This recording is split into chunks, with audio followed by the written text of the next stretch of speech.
नमस्कार, आप देख रहे हैं निष्पक्ष न्यूज। आपके साथ मैं हूं रवि ठाकुर। अमेरिका दौरे पर राहुल गांधी ने एक बार फिर केंद्र की बीजेपी सरकार और आरएसएस पर तीखा हमला बोला है। राहुल गांधी ने दावा किया कि अगर चुनाव निष्पक्ष होते तो बीजेपी को 246 सीटें भी नहीं आती। राहुल ने एक बार फिर जाति जनगणना को देश के लिए अनिवार्य बताया, लेकिन आरक्षण पर उनके बयान को लेकर मायावती और बीजेपी ने राहुल गांधी पर हमला बोला है। राहुल ने सिख समाज और देश में धार्मिक आजादी पर भी विचार रखे हैं और सबसे ज्यादा सियासी बवाल इसी पर मचा है। See, first of all, you have to understand what the fight is about. Fight is not about politics. That is superficial. What is your name? Brother, yeah, with the turban. What is your name? Bhalinder Singh. Bhalinder Singh. The fight is about whether he, as a Sikh, is going to be allowed to wear his turban in India. Or he, as a Sikh, is going to be allowed to wear a kada in India. Or he, as a Sikh, is going to be able to go to a Gurdwara. That's what the fight is about. And not just for him, for all religions. America में राहुल गांधी के इस बयान से हिंदुस्तान में सियासी तूफान उठ गया। हालांकि राहुल का इल्जाम ये था कि भारत की सत्ता धार्मिक आजादी पर बंदिशें लगा रही, लेकिन उदाहरण सिख समुदाय से जुड़ा था। लिहाजा बीजेपी ने सिख की पहचान वाले अपने प्रवक्ताओं के पलटन को राहुल के खिलाफ खड़ा कर दिया। एक ने राहुल को 1984 के दंगों की याद दिलाई तो दूसरे ने मुकदमे की चेतावनी दी। राहुल गांधी जी, आपने ऐसा बयान दिया, भारत की जनसंख्या कितनी है? 140 करोड़ है। कितने सिख है, कहां कहां रहते हैं, कहां पे आपको किसी सिख कम्युनिटी के मेंबर ने या रिप्रेजेंटेटिव ने कहा कि हमें पगड़ी पहनने में मुश्किलात है? भाई, I am a very proud Sikh. मैं पिछले 60 साल से ऊपर से I've been wearing a turban, I've been wearing a kada. I've never come across anyone who said that they have a difficulty in wearing a turban or wearing a kada. की पगड़ी उतारी जाती थी और कांग्रेस की सरकार के रहते हुए पगड़ी उतारी जाती थी। हर सिख की चेकिंग होती थी और किस प्रकार से दिल्ली के अंदर 3000 सिखों का कत्लेआम किया, पगड़ियां उतारी, केस काटे, दाढ़ियां काटी, उनके ककार निकाले और उसका तेल डालकर, पेट्रोल डालकर और एक स्पेशल कोई व्हाइट पाउडर डालकर उनको और गले में टायर डालकर उनको जलाया गया। वे ये इस बात को नहीं बताते कि ये उनके रहते हुआ। और आज कहीं पे भी किसी भी धर्म के साथ कोई डिस्क्रिमिनेशन नहीं, सबको बराबर है। वॉशिंगटन डीसी के जॉर्ज टाउन यूनिवर्सिटी में राहुल गांधी ने दावा किया कि बीजेपी और आरएसएस ये मानने को तैयार ही नहीं है कि भारत सबका है, भारत राज्यों का एक संघ है, जबकि संविधान में यही बात लिखी। India at its heart, right, is a union of languages, traditions, histories, religions, everything, right? And that's just the design of India. When you have lunch here, you get first course, salad, first course, second course. We don't get any of that. We get a thali with everything placed inside it. Right? And nobody is sitting there saying, okay, what's the first course? What's the second course? No, they're like, it's a jumble. And all the food has the same value. Right? Nobody says, you know what I'm going to do? I'm going to take the dal, I'm going to separate it from the rice, and I'm only going to eat the rice, I'm not going to eat the dal. Right? So this idea of mixing and merging, this is India. And in India, this is a very deep philosophical idea. When Indian people go to a temple, or when Sikh people or people from any religion in India go to their religious places, what they're doing is... America में भी राहुल ने जाति गणना पर अपनी जिद दोहराई। दावा ये कि सत्ता और सिस्टम में 90% आबादी की उचित हिस्सेदारी नहीं, लिहाजा उन्हें जाति जनगणना से कम कुछ भी स्वीकार नहीं। The elephant in the room is that 90% of India, OBCs, Dalits, Adivasis, they don't play the game. They're not even in the game. Our census is one of 3 ideas. It's a simple exercise to say, okay, we got independence 1947. We've been going for a while now. Let's see how have the lower castes, backward castes, Dalits, How have they integrated into this system? What is it actually that they're participating in? Now, there are two other components. One is the idea of a socio-economic survey. So we want to not only understand how many Dalits there are, how many OBCs there are, but we want to understand what their social position looks like, what their financial position looks like, what their economic position looks like. And the third component, which I think is very important, we want to take a look at India's institutions. We want to look at the media, healthcare, we want to look at education, the owners, the structures that deliver these services. And we want to get a sense of what is India's participation in these institutions. This is now an unstoppable idea. So if somebody thinks that now they are going to stop 90% of India from asking these questions, from demanding a census, from asking the question about how much participation do they have in our institutional structure, I don't think it's going to work. I think that the pressure is way too powerful. It's not a question of caste or religion or Hindutva or anything else. It's a question of fairness. I frankly, as a politician, I don't want to live in a country where 90% of the people do not have access to opportunity. जाति जनगणना और हिस्सेदारी के जिक्र के दौरान ही राहुल के सामने ये सवाल भी आया कि आखिर भारत में आरक्षण कब चलेगा। राहुल ने कहा कि अभी वो समय नहीं आया। कांग्रेस आरक्षण खत्म करने के बारे में तब सोचेगी जब सही समय होगा। What point would we as a society, but more importantly you and your party, look at caste as caste-based reservations as a treatment of these symptoms and not the actual problem? It's not the only tool. There are other tools. But we will think of scrapping reservations when India is a fair place. And India is not a fair place. The government of India has access to less than 10% of the positions that determine how money is going to be spent. And when you actually look at the financial numbers, then tribals get 10 paisa out of 100 rupees. Dalits get, I think, 5 rupees out of 100 rupees. And OBCs get a similar number. So the fact of the matter is that they're not getting participation. Right? And the problem is that 90% of India is not able to play. Right?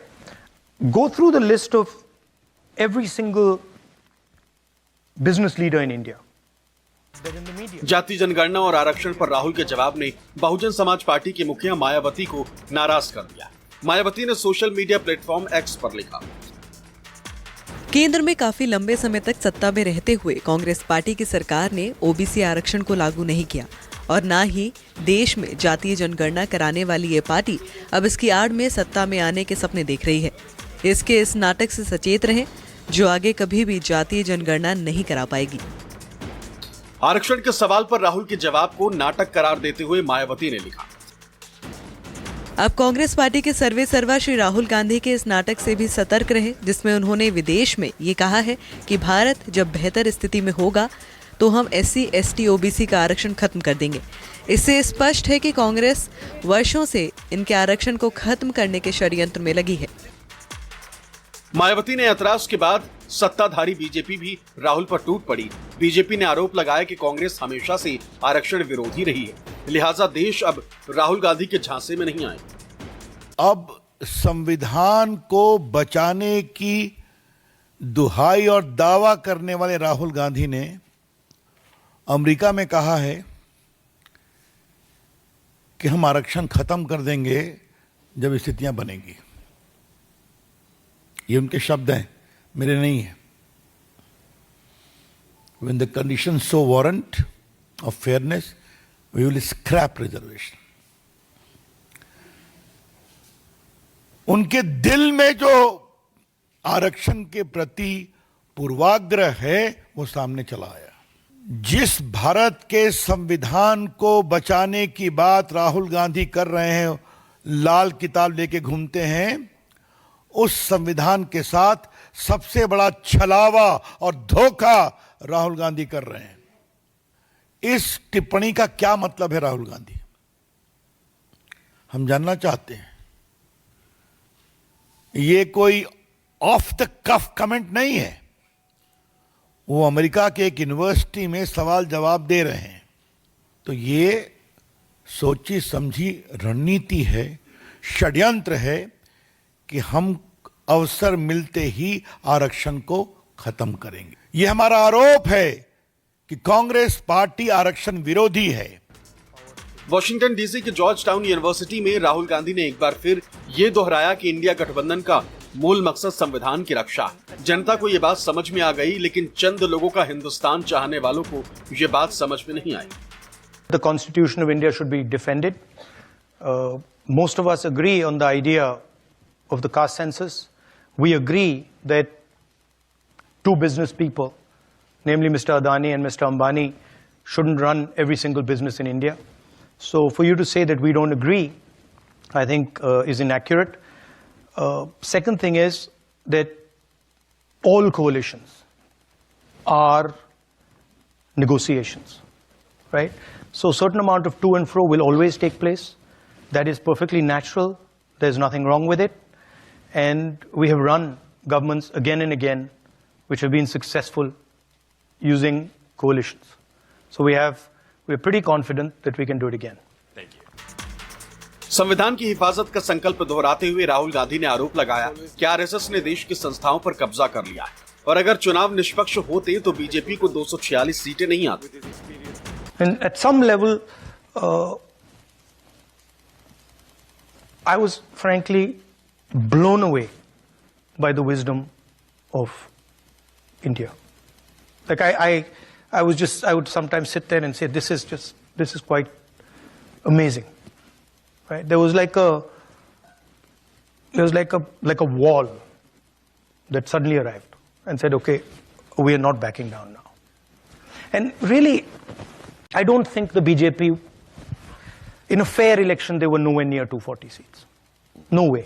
I mean, I'd be surprised if they had a financial, huge financial advantage. They had locked our bank accounts for one, but huge war chest. The election commission was doing what they wanted. I mean, the entire campaign was structured so Mr. Modi could, do his thing across the country. States where they were weak were designed differently than states where they were strong. So I don't view it as a free election at all. I view it as a rather controlled election. चुनाव की निष्पक्षता पर प्रश्न चिन्ह खड़ा करने के बाद भी राहुल ने दावा किया कि इंडिया गठबंधन आने वाले चुनाव में भी बीजेपी को धूल चटाएगी। आरएसएस ने संस्थाओं को जो नुकसान पहुंचाया है उसकी भरपाई करेगी। And we're confident that we will fight and win elections against the BJP. And I think you will see it in the next 2 or 3 months that we will win those elections, okay? That's very different than undoing the damage the RSS and the BJP have done to our institutions. And that is a much deeper problem, and that's not going to get solved so easily and so simply. But we have to have a strategy for it. I still have 20 plus cases on me. I still have, in India, the law, right, is that you can only do a defamation case if you're the person who's being defamed.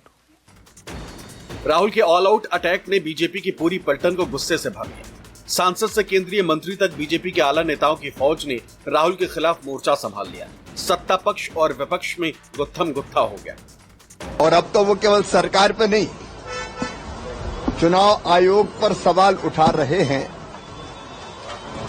अपने देश की आलोचना दूसरे देश में जाके करना, ये किसी देशभक्त का काम नहीं हो सकता। लगातार पराजय के कारण हताश, निराश और कुंठित राहुल अपनी कुंठा विदेश में जाकर निकाल रहे हैं। वो नेता प्रतिपक्ष है और नेता प्रतिपक्ष की भी जवाबदेही बनती है। अब राहुल गांधी सिवाय देश को बदनाम करने का दूसरा काम नहीं कर रहे। निकाली उन्हें भारत जोड़ो यात्रा, लेकिन भारत से नहीं जुड़े। आरएसएस, बीजेपी दोनों मिलके धर्म के आधार पर, जाति के आधार पर समाज को बांटना चाहते हैं, देश को बांटना चाहते हैं और धार्मिक उन्माद फैला रहा है। इसमें जो राहुल गांधी ने कहा है वो यथार्थ है, सच्चाई है। एक चीज समझ ले लो, भाजपा के खिलाफ बोलना, सरकार के खिलाफ बोलना, देश के खिलाफ बोलना नहीं है। राहुल गांधी से बड़ा देशभक्त शायद ही कोई हो। सच बोला जा रहा है तो कहीं ना कहीं भारतीय जनता पार्टी को जो सच जब भी उजागर होता है तो उसे तकलीफ होती है। मैं सभी युवाओं से पूछना चाहती हूँ, क्या उत्तर प्रदेश में बेरोजगारी नहीं है? क्या हमारी आज महिलाएं असुरक्षित नहीं है? क्या आज हमारे किसान बदहाल हालत में नहीं है? क्या आज हमारी फौज में जो अग्निवीरों की जो व्यवस्था है वो क्या है? तो मैं समझती हूँ सच बोलने में अगर किसी को तकलीफ हो रही है तो इसलिए हो रही है कहीं ना कहीं वो नहीं चाहते हैं कि यह बात निकल के बाहर आए। और पूरा देश और पूरा विश्व ये बात को जानता है कि आज उत्तर प्रदेश में और पूरे भारत में सबसे ज्यादा बेरोजगारी है। इसी के साथ पूरे देश में आज महिलाएं सुरक्षित हैं, तो पूरा विश्व ये बात जानता है। जो कांग्रेस पार्टी आजादी के बाद से तुष्टीकरण की राजनीति की, सिखों का कत्लेआम किया और वो आज पाठ पढ़ाने चले हैं, तो मेरे यहाँ कहावत है, जो अज्ञानी ज्यादा होते हैं वो अपने ज्ञान का प्रदर्शन ज्यादा करते हैं। यही राहुल गांधी है। राहुल गांधी जी ने जो कहा है उसमें गलत क्या है? राहुल जी ने ठीक ही बात की है। हमारे देश में ये चल रहा है और बीजेपी के लोग ये 10 साल में ये जाति का और धर्म का राजकारण, तुष्टीकरण ज्यादा कर रहे हैं। राहुल गांधी ने जो बात की है लोगों की मन की भावना है। राहुल गांधी जी कहीं से आपको दिखते हैं कि उनमें कहीं से देशभक्ति है? राहुल गांधी जी में कोई देशभक्ति नहीं है। राहुल गांधी जी विदेश जाते हैं, बिहार केंद्र की सरकार की आलोचना करते हैं, यहाँ आते हैं, उनका अपना एजेंडा है, तो बोलते हैं क्या, कहीं से शुरू करेंगे कहीं अंत करेंगे, तो वो अभी सीख रहे हैं।